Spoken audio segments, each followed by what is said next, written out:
Social media addiction is a growing concern for many parents. Studies show that too much time on social media apps can be linked to anxiety and depression. Found the negative effects of social media are felt more among young people, specifically teenage girls.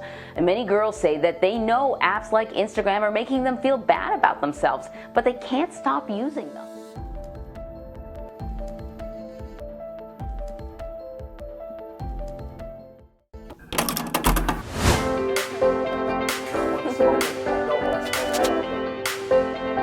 Talking about. Hey, I'm with you. I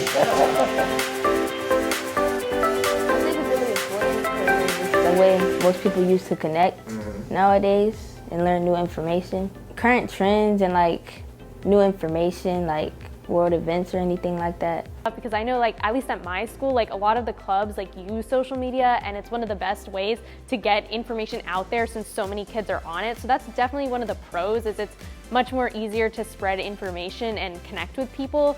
So I researched what I call the social influences of mental health.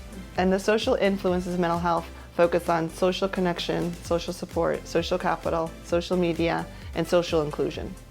Social media is a way to communicate virtually, online, that is here to stay.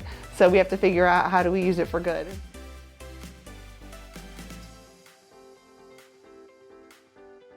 So the benefits of social media is just the ability to show somebody, they may not necessarily know, teachable experiences, life lessons, inspirational quotes or messages that gives people hope.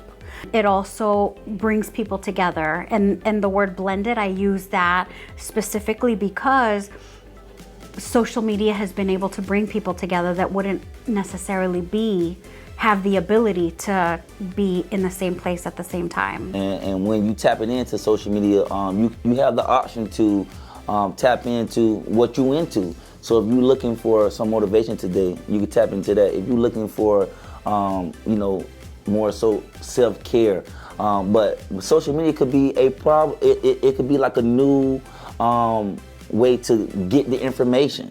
People who actively scroll, so you're not just scrolling, but then you're also responding to messages, that really helps.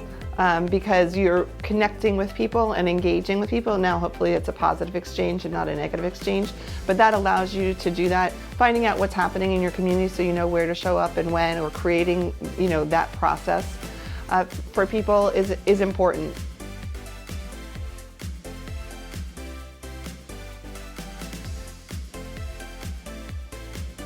Instagram, you just click your settings and then you can default it to the type of things you like to see, and like if there's any words that you don't like, you can just, if anybody uses them, you just block that automatically.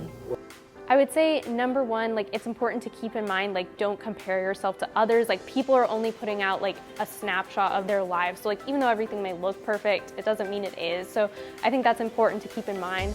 I would say, like, secondly, try to be like authentic yourself when posting, just that way like you're sending that message out there and hopefully other people will follow.